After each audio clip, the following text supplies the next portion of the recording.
Hadirin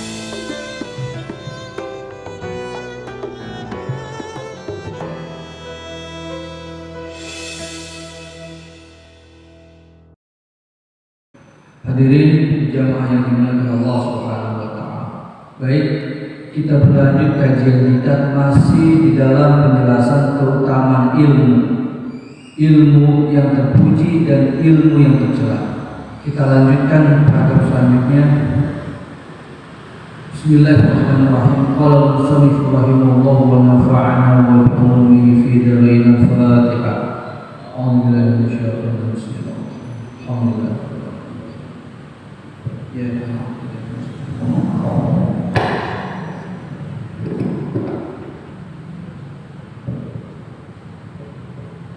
Bismillahirrahmanirrahim. Wa yajibu alaihi an yata'allama ma yajibu alaihi tarkuhu minal ma'asi.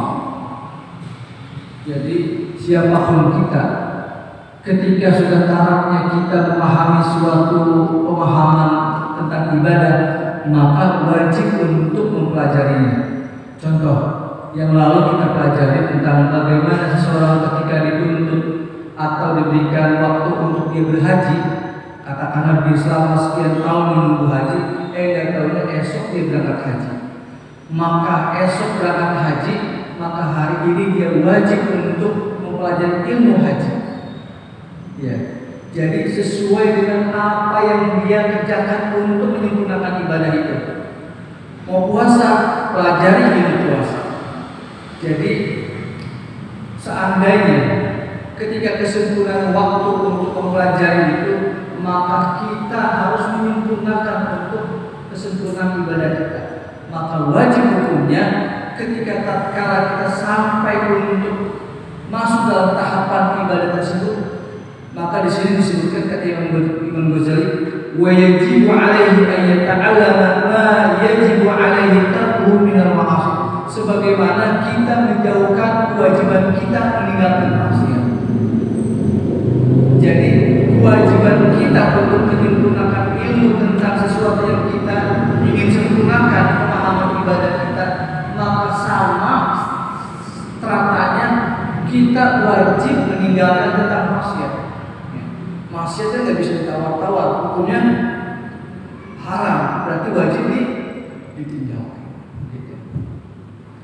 Al-mamad ayyami bihasbi ma tarassu ilail hajah, yaitu di waktu-waktu yang bisa sempat sesuai dengan kondisi, sesuai dengan keadaan.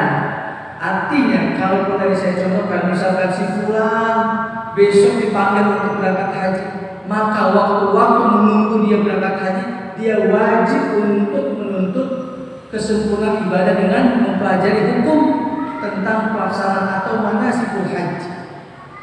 Ya. Jadi ma tamassu ilail hajah, sesuatu yang dilihat dari kondisinya. Jadi artinya tidak semuanya ilmu kita makan, tidak semuanya ilmu kita pelajari, tapi sesuai dengan kondisi-kondisi yang kita perlukan. Makanya ada tahapan-tahapan dalam mempelajari. Contoh begini, misalkan DKM gelar praktek pelaksanaan zakat, misalkan begitu, diajarkan bagaimana cara mengeluarkan zakatnya, hukum zakatnya kepada siapa, karena besok mau puasa, atau mungkin barangkali ada jamaah yang besok sudah mengeluarkan zakat mal, maka wajib untuk mempelajari dengan cara PDKM membuka peluang untuk mengkaji buka kajian. Jadi semuanya ikut kajian tentang zakat, kajian tentang haji, kajian tentang ibadah yang khusus yang memang diperlukan oleh jamaah. Nah, ini bagian terpenting tentang kondisi yang memang di mana umat perlu untuk hal itu. Itu contoh.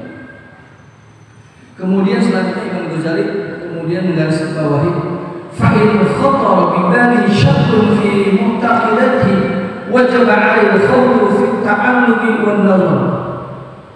Jika saatnya ketika kita sampai untuk siap melaksanakan kesempurnaan ibadah dengan menuntut ilmu, kemudian muncul semacam bisikan, nanti aja, gampang. bisikan-bisikan yang masuk yang kemudian menghambat kita untuk menyempurnakan ibadah kita, maka kata Imam Ghazali, cepat-cepat tinggalkan dan buru-buru untuk mengambil ilmu itu. Khawatir kalau kita entar-entarnya nanti berubah pikiran, yang tadinya semangat untuk ilmu kemudian terkuasai dengan kekhawatiran yang tadi. Makanya fa'in khatara bi bali syakkun, jika ada kekhawatiran tentang keraguan untuk menuntut ilmu, kadang-kadang kan suka begitu. Kita mau berangkat ngaji, hujan rintik-rintik, ngaji kagak ngaji. Sebabnya tentang hujan. Kalau kemudian kita diam aja ya udah, nggak akan wujud. Tapi ketika kita bergerak, kita tinggalkan keraguan itu, maka akan sempurna kita mencapai kesempurnaan, kita mendapatkan kemuliaan ilmu tersebut.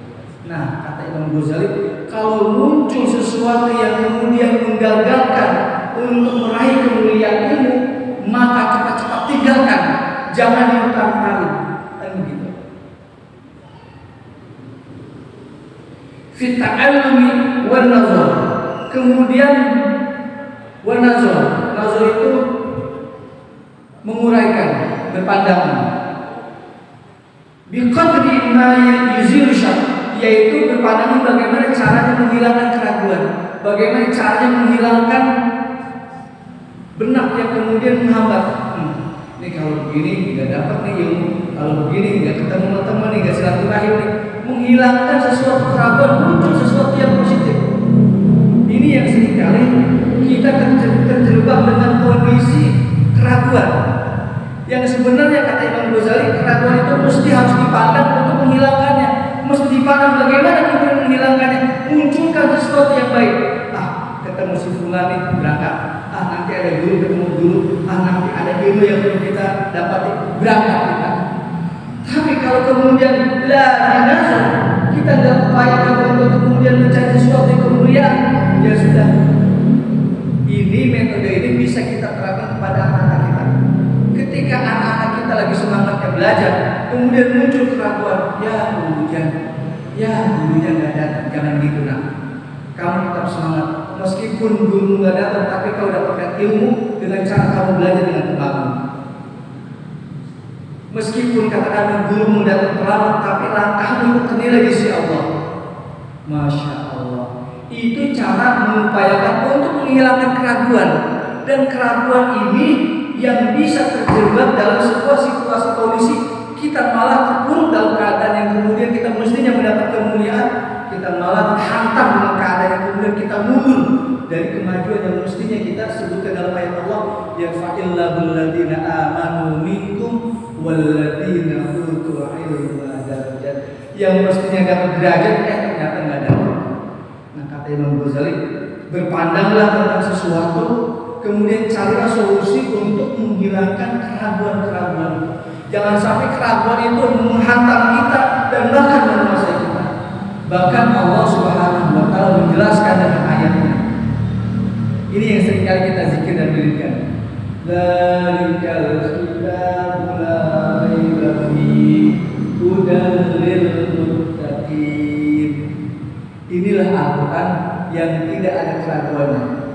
Dzalikal kitabul la raiba fihi hudan lil muttaqin, sebagai petunjuk bagi orang-orang yang bertakwa. Artinya, selama hidup kita berpegang teguh, selama hidup kita mengamalkan Al-Quran, maka selama itu Allah akan turunkan hidayahnya, petunjuknya. Artinya semua keraguan-keraguan yang masuk dalam hati kita itu terhempas dengan kekuatan nur cahayanya Allah yang Allah turunkan di dalam Al-Quran. Makanya tidak ada keraguan. Maka siapa saja yang mengamalkan Al-Quran, maka insya Allah selalu mendapatkan petunjuknya Allah Subhanahu wa taala. Jadi resep yang paling utama bagi orang yang beriman adalah Al-Quran dia baca, Al-Quran dia simak, Al-Quran dia pahami maknanya, Al-Quran dia amalkan, maka insya Allah menjadi hujah, menjadi pegangan dan bahkan pedoman, dan insya Allah menjadi petunjuk dari Allah Subhanahu wa taala. Dan inilah kekuatan kita. Kenapa Al-Quran terus kita baca, terus kita hatamkan, kemudian kita balik lagi untuk membacanya. Karena memang kita haus petunjuk, kita haus tentang petunjuknya Allah Subhanahu wa taala. Kalau ada orang kemudian bilang saya sudah mendapatkan petunjuk, berarti orang itu belum sempurna. Sebab kita seringkali merasakan petunjuk ini sangat perlu. Petunjuknya bagaimana kita menyikapi keadaan, petunjuknya bagaimana kemudian kita menghalau keadaan. Itu kan mesti petunjuk dari Allah. Nah, cara mendapatkan petunjuk dari Allah yaitu dengan kita membaca Al-Quran. Nanti ada inspirasi. Fa'alhamaha fujuraha wa taqwaha. Nanti Allah turunkan ilham, petunjuk itu kepada seseorang yang kemudian dia bisa mengatasinya. Kalau Rasul dan Nabi langsung Allah turunkan wahyu. Tapi kalau kita dihujamkan ilmu yang langsung Allah turunkan dalam hati kita, kita seringkali merasakan gertak. Ini yang pas. Ini yang bagus. Gertak itu salah satu insya Allah petunjuk yang Allah turunkan di dalam hati kita. Nur atau cahaya yang Allah masukkan ke dalam hati kita. Ini yang kita lagi cari dalam kehidupan kita. Saat ketika kita menghadapi situasi kondisi yang begitu sangat daruratnya, kita perlu petunjuk yang Allah langsung kasih. Fa'alhamaha fujuraha wa taqwaha. Maka orang-orang yang beriman nanti Allah turunkan takwanya, cahaya takwa itu, sehingga Allah bisa meminimalisir bagaimana kemudian memilih antara keraguan dan kebenaran. Kita dihadapkan dengan kondisi-kondisi yang kemudian mengabulkan iman kita, dan jangan sampai kemudian iman kita keropos dengan kita mengambil sesuatu yang rusak. Maka kita perlu petunjuk Allah Subhanahu wa taala. Artinya hidup ini perlu dan sangat petunjuknya dari Allah Subhanahu wa taala. Yang konkret adalah kita baca Al-Quran dan kita amalkan. Ini bagian yang konkret yang kita amalkan. Tapi ada situasi kondisi yang memang kita butuh. Apa diantaranya? Petunjuk jalan hidup, petunjuk jalan pencerahan, mencari kemuliaan. Itu yang kita harapkan ketika Allah turunkan itu semuanya, maka Allah lapangkan hati kita, Allah lembutkan hati kita, dan Allah jadikan hati kita selalu tasyakur dia kepada Allah Subhanahu. Selanjutnya Imam Ghazali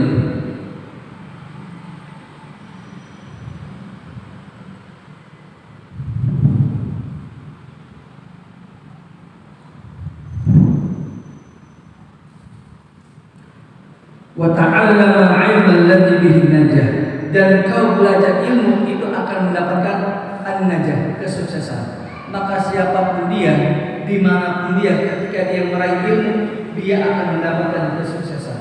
Ya, itu yang pertama. Alil muhlikati, dari kehancuran, dari kebinasaan. Artinya kita dalam menghasilkan ilmu apa saja yang didapati oleh manusia, dia akan mendapatkan sesuatu yang dia bisa raih.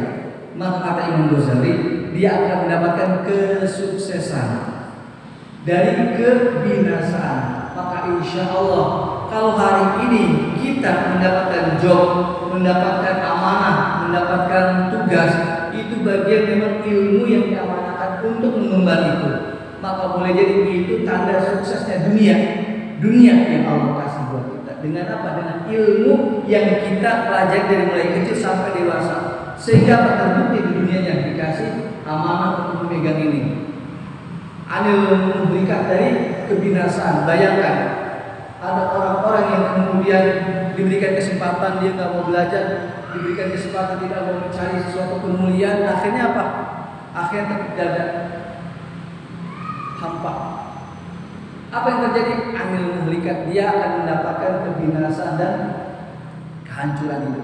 Maka insya Allah siapapun dia dan dimanapun dia, ketika ilmu itu dimiliki, maka insya Allah itu akan mendapatkan pencerahan dan akan ada sinar dalam kehidupannya. Ya, kita nggak usah jauh-jauh. Contoh gini, ada orang yang pandai bikin janur, itu musim hajatan banyak yang mana tuh. Itu contoh konkret, musim hajatan banyak yang dicari tuh. Itu baru ilmu yang kayak gitu, masya Allah. Kalau kita itu misalkan satu RT 5 orang hajatan, dipanggil tuh berurutan, ya Allah ya Rabbani. Itu baru ilmu bikin janur, belum ilmu yang lainnya. Masya Allah ya Rabbani ya Kabir. Jadi artinya Imam Ghazali ingin menjelaskan bahwa siapapun dia yang kemudian memiliki ilmu dan ilmu itu menjadi keutamaan dia untuk sebagai fondasi hidup, maka insya Allah dia akan terhindar dari kebinasaan. Kebinasaannya bisa jadi gini, hidupnya dalam kebaikan, hidupnya dalam kemuliaan, dan hidupnya dalam kesejahteraan, kan begitu. Wal fawza bid darajat, dan beruntung akan mendapatkan derajat, insya Allah. Apalagi ilmunya ilmu agama, ilmu syariat ini yang akan menguntungkan dunia dan akhirat. Dan bahkan kalau kita telusuri bahwa kita ini nggak lepas dari agama, kita nggak lepas dari Islam. Kenapa demikian? Karena sudah menjadi doktrin, sudah menjadi akidah. La ilaha illallah Muhammadur Rasulullah itu terpatri dalam kehidupan kita. Ketika kita melangkah, tiada yang wajib kita sembah hanya kepada Allah, kan begitu. Ketika kita melangkah, tiada yang wajib kita minta tolong hanya kepada Allah. Maka setiap langkah kita, sikap kita, semuanya kita kembalikan kepada Allah Subhanahu wa taala. Wa ma khalaqul jinna wal insa illa liya'budun. Tidaklah aku ciptakan jin dan manusia kecuali untuk mengabdi kepada Allah Subhanahu wa taala. Jadi akan mendapatkan derajat yang mulia. Sebagaimana saya sering sampaikan dalam surah Al-Mujadalah ayat 11, yarfa'illahu alladziina aamanu minkum walladziina utul ilma darajat. Allah akan selalu mengangkat derajatnya orang-orang yang beriman dan orang-orang yang diberikan ilmu beberapa derajat. Masya Allah. Ya. Orang yang berilmu di dunianya dia sukses, dan insya Allah ilmunya ketika digandengkan dengan syariat, insya Allah dia akan selamat. Tidak hanya dunia sukses, tapi insya Allah akhiratnya juga akan selamat. Karena apa? Ilmu apapun itu kudu digandeng dengan syariat. Ilmu umum menjadi mulia ketika digandengkan dengan Allah, digandengkan dengan syariat. Apalagi ilmu syariat digandengkan dengan syariat, ini menjadi hakiki yang murokab, hakiki yang bertingkat. Maka insya Allah ini menjadi keutamaan khusus yang Allah berikan kepada kita, dan orang-orang yang diberikan kemudahan untuk mencari ilmu, dia akan selalu mendapatkan derajat yang mulia di sisi Allah Subhanahu wa taala. Wa tahsiluhu aidan fardhu alaihi, dan hasil ujung-ujungnya adalah fardhu alaihi, yaitu fardu atasnya. Ujung-ujungnya kalau kemudian orang dan kita mencari kemuliaan ilmu, maka kemuliaan itu diantara fardu untuk mendapatkannya. Fardu untuk mendapatkan, fardun alaihi.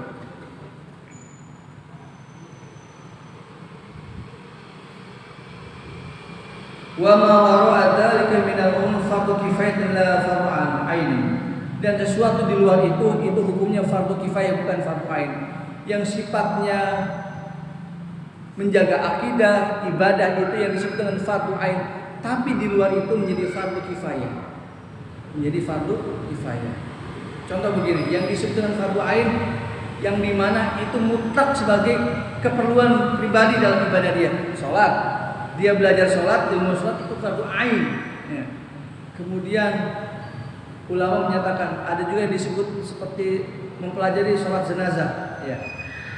Sholat jenazah itu hukumnya fardu kifayah, tapi ilmunya kudu fardu ain, pelaksanaannya fardu kifayah. Mencari ilmunya fardu ain, kita paham, tapi pelaksanaannya ketika semua orang sudah ada, kemudian kita terhambat untuk melakukan sholat jenazah, kita menjadi orang yang gugur karena diwakili oleh jamaah yang lainnya.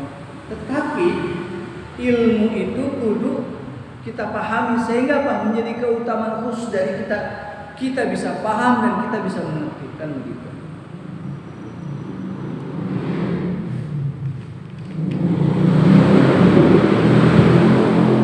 Kemudian Imam Ghazali menjelaskan dalam paragraf selanjutnya, i'lam anna darajatil ulumi biqadri qurbiha min ilmil akhirah wa ba'daha. Ketahuilah bahwa derajat ilmu-ilmu itu sesuai dengan kadar pendekatannya tentang ilmu akhirat. Ya. Jadi semua ilmu yang ada, ya, mulai dari A sampai Z itu tergantung pendekatannya tentang ilmu akhirat. Ilmu akhirat itu apa? Ilmu yang berkaitan tentang selamatnya hamba masuk dalam surganya Allah. Ilmunya sholat, ya, perangkat-perangkat ibadah, ya, ilmu sholat, ilmu ibadah, haji, umrah itu kan bagian terpenting untuk bekal kita masuk ke dalam dunia akhirat dan bahkan insya Allah ke dalam surga Allah. Nah, jika ilmu-ilmu yang lain digantikan dengan ilmu yang ini menjadi keutamaan khusus dan bahkan tergantung pendekatannya dengan ilmu akhirat. Maka tadi saya bilang ilmu umum ini menjadi mulia ketika digandengkan dengan ilmu syariat. Contoh begini, si A ahli akuntansi, tapi karena dia seorang muslim, kemudian dia mempelajari tentang hakikat bagaimana sholat yang benar, kemudian taat kepada Allah yang baik dan yang benar, maka insya Allah ini menjadi kemuliaan khusus bagi orang tersebut. Sehingga apa? Amanah dan menjadi manfaat. Itu contoh. Fakama anna ulum syar'iyyah, maka ilmu-ilmu syariat tafdulu ala ghayriha min al-ulum. Ilmu syariat itu lebih unggul dari ilmu-ilmu yang lainnya. Ilmu syariat itu lebih unggul dari ilmu-ilmu yang lainnya. Ilmu agama itu lebih unggul dari ilmu yang lainnya. Ya. Makanya kenapa kita sangat penting ilmu agama, karena berkaitan tentang ibadah, berkaitan tentang sah atau tidak sahnya ibadah kita kepada Allah Subhanahu. Kita perlu ngaji, kita perlu guru, dan kita perlu penjelasan dari guru. Itu yang disebut dengan ilmu yang kemudian mendekatkan diri kita kepada Allah Subhanahu. Fa'ilmu alladhi ta'ala bi haqqi syar'iyyati yahdul ala ma yata'allaqu bi ghairil ahkam. Nah, ini ilmu syariat, ilmu yang berkaitan tentang hakikat-hakikat syariat itu lebih utama daripada hukum zahir syariat. Ini perlu saya jelaskan. Ada ilmu hakiki, hakikat-hakikat syariat, ada juga ilmu yang disebutkan zahir hukum. Contoh begini, fikih itu memandang tentang zahir. Contoh begini, kenapa sholat kita nggak sah? Karena ada najis di kain kita, kan betul? Jika ada najis di kain kita, berarti kita sholat membawa najis, berarti nggak sah sholat kita karena ada najis. Berarti hilangkan dulu. Itu secara zahir, Ya. Tapi ada ilmu yang kemudian lebih kepada lebih dalam, yaitu tentang hakikat syariat. Apa hakikat syariat? Yaitu menghilangkan penyakit najis yang ada dalam hati kita. Ya, apa penyakit najis itu? Ujub, riya, sum'ah. Itu kan penyakit hati yang mesti dihilangkan. Ini yang digarap oleh ulama sufi tasawuf yang kemudian ketika kita beranjak ibadah sudah menghilangkan sifat-sifat riya, ujub, sum'ah, takabur, sudah hilang itu. Karena fikih juga memandang sholat kita nggak sah ketika kita dalam keadaan kotor. Itu kan zahirnya. Nah, sirnya apa sirnya? Rahasianya kita hilangkan sifat-sifat yang menghalangi kemuliaan kita kepada Allah Subhanahu wa taala. Di antaranya sifat-sifat yang disebut dengan tadi takabur, riya. Ini yang bisa digarapannya ilmu tasawuf yang kemudian mensucikan tazkiyatun nafs, yaitu mensucikan jiwa dengan cara mengolah, membersihkan hati dari penyakit-penyakit batin. Riya, ujub, sum'ah, takabur, hasad, dengki, itu teman-temannya itu penyakit hati yang akan bisa mengurangi dan bahkan merusak iman kita. Dan disitulah Imam Ghazali menggodok tentang hal itu. Itu yang disebut dengan hakikat syariat itu penting di situ. Itu yang paling dalam. Yang paling dalam itu yaitu membersihkan hati kita. Itu intinya seperti itu. Jadi kalau fikih itu melihatnya yang zahir, tapi tasawuf lebih mendalam, lebih sesuatu yang sir. Fal faqihu yahkum ala zahiri wa sihhati wal fasad. Ahli fikih itu menghukum yang zahir tentang sah atau rusaknya. Fikih itu bahas tentang yang zahir, sah atau tidaknya, dan gitu. Contoh gini, kenapa wudhu kita nggak sah? Karena rukunya tertinggal, zahirnya. Jadi itu dilihatnya seperti itu. Ya. Berarti kalau rukunya tertinggal berarti tidak sah, berarti batal, rusak, berarti harus diulangi. Itu kajian fikih gitu.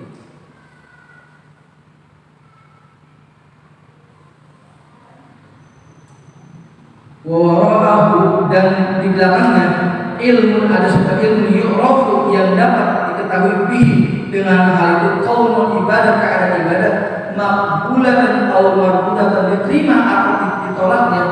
Wa dzalika min ulumi sufiyah, itulah ilmu sufi, ilmu tasawuf. Jadi ilmu tasawuf lebih kepada diterima atau tidak diterimanya ibadah itu. Tapi kalau fikih lebih kepada sah atau tidaknya ibadah itu. Jadi kajian fikih lebih kepada zahir, sah atau tidak sahnya. Tapi ilmu tasawuf lebih kepada diterima atau ditolaknya ibadah tersebut. Bagaimana cara diterimanya?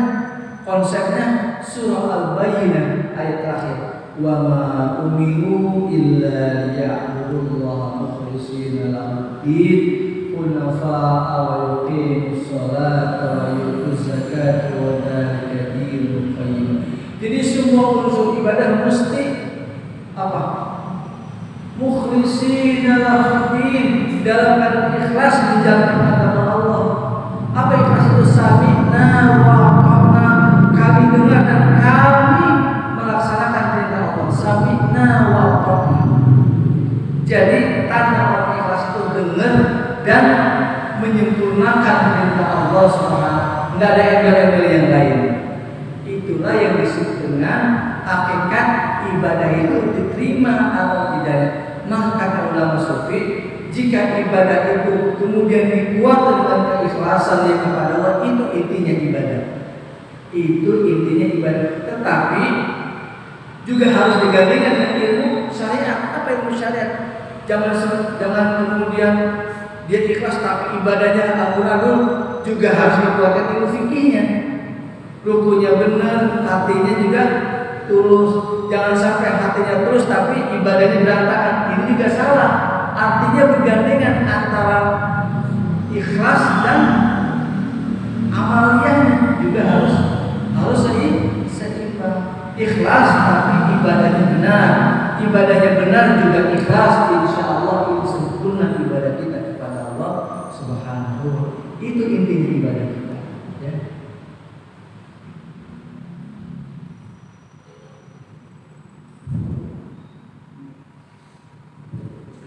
Jadi Bapak yang dimuliakan Allah Subhanahu wa taala, hakikat ibadah itu adalah bagaimana kemudian mendekatkan diri kita kepada Allah Subhanahu wa taala. Dan mendekatkan diri kepada Allah dengan caranya apa? Dengan ilmu apa ya? Ilmu ibadah itu yang kita gunakan ilmu fikih. Kemudian untuk meraih ridhonya Allah, meraih diterimanya di sisi Allah, itu dengan kekuatan keikhlasan kita.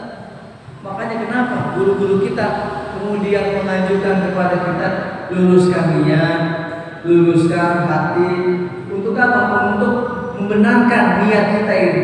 Maka dalam hadis yang sering kali saya sampaikan, innamal a'malu binniyat, sesungguhnya semua amal-amal itu tergantung niatnya masing-masing. Apa niatnya?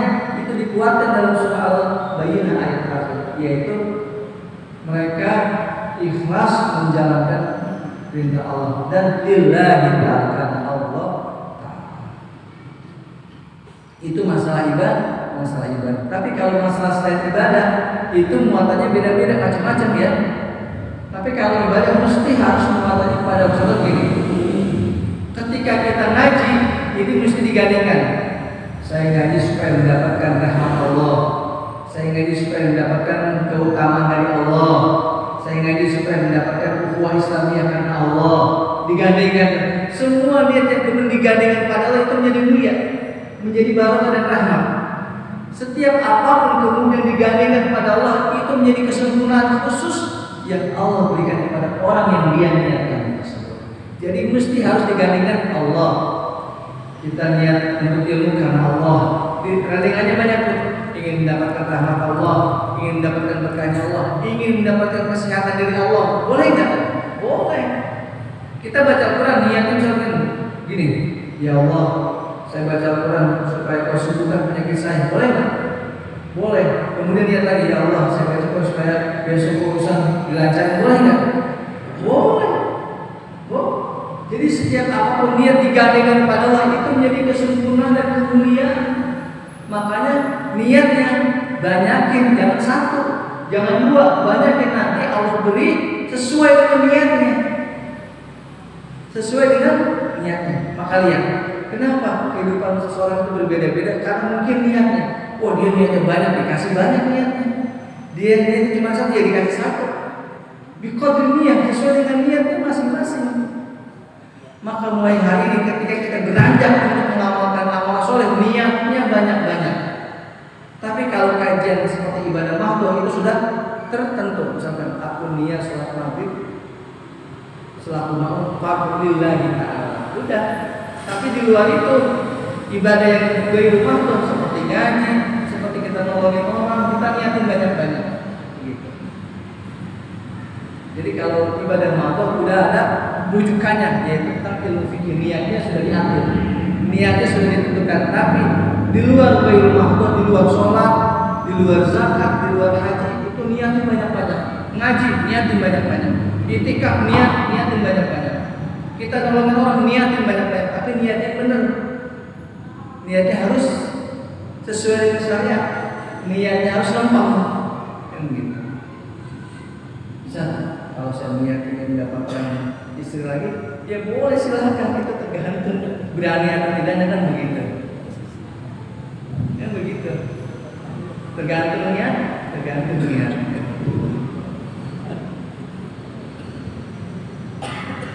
Baik, 3 menit lagi kita mungkin ada yang bertanya hal-hal yang perlu disampaikan. Subhanallah wa bihamdihi la ilaha illa anta astaghfiruka wa atubu ilaik. Fadhil sebelum kita ada yang bertanya.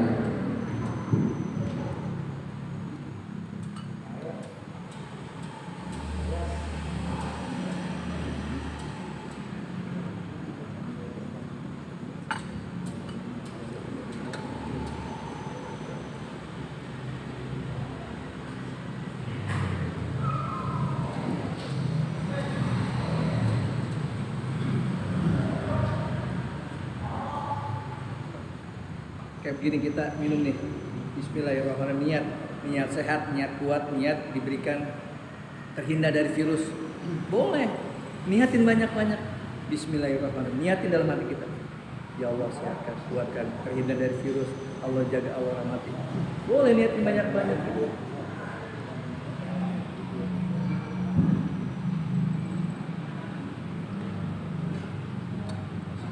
Cukup Pak ya.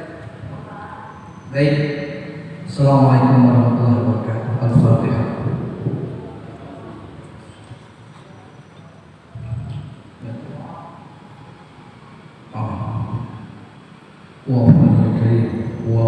Allahumma inna nas'aluka bihaqqil fadhil wa wa jalan min akhir wa fa'amila dan mu'amalat fil akhir wa ta'ala fi ajrina wa aqsina wa a'budu bi kulli ni'matin wa fadlin. Allahumma inna nas'aluka bihaqqil fadhil wa bi sirril fadhil wa bi mu'jizatil fadhil bi haqqi ma anzalta min suratil Fatihah. Ya farijal ham ya kashifal gham ya muni abdi ya firra. Rabbana atina fid dunya hasanah wa fil akhirati hasanah wa qina adzabannar. Waghfirna jannata ma ya aziz ya ghafur ya rabbal alamin. Wa sallallahu alaihi wa alihi wa sahbihi wa sallam. Subhana rabbika rabbil izzati amma yasifun wa salamun alal Alhamdulillah.